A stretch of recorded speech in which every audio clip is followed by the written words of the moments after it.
So guys, what's up sa inyo? Ayan, pasok tayo ngayon sa trabaho. Ang umaga tayo. At pa naman ako, kakagising ko lang. Grabe, yung init. Yung ano ng araw, yung araw sa mata. Grabe talaga.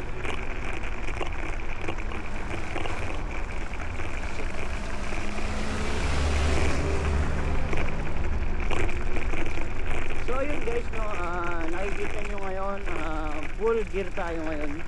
Nakikita nyo may kumpleto yung suot natin ngayon. Meron tayong helmet at saka meron tayong protector. Ayan. Dito kasi bakit tayo naka full gear ngayon? Kasi yung isang kasama natin sa trabaho, nahuli siya ng mga pulis. Walang helmet at wala rin siyang ganito, reflector pala tawag dito. Dito kasi sa Dubai, pag nag-drive ka ng scooter or bike, kailangan mayroon kang helmet. Meron nga rin protector. Ayan to.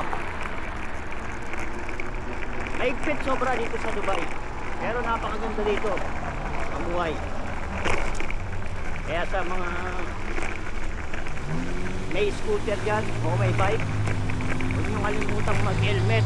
Ayan, mag-helmet at mag-suot ng ganito, reflector. Tawag dito, reflector. So yun lang guys, nag-share ko lang sa inyo. Ingat-ingat din kayo sa pag drive nyo na scooter dito sa Dubai at sa bike. Take note meron din permit ang pagmamaneho ng scooter dito sa Dubai. Ayan. Pero online yun, walang bayad. May permit.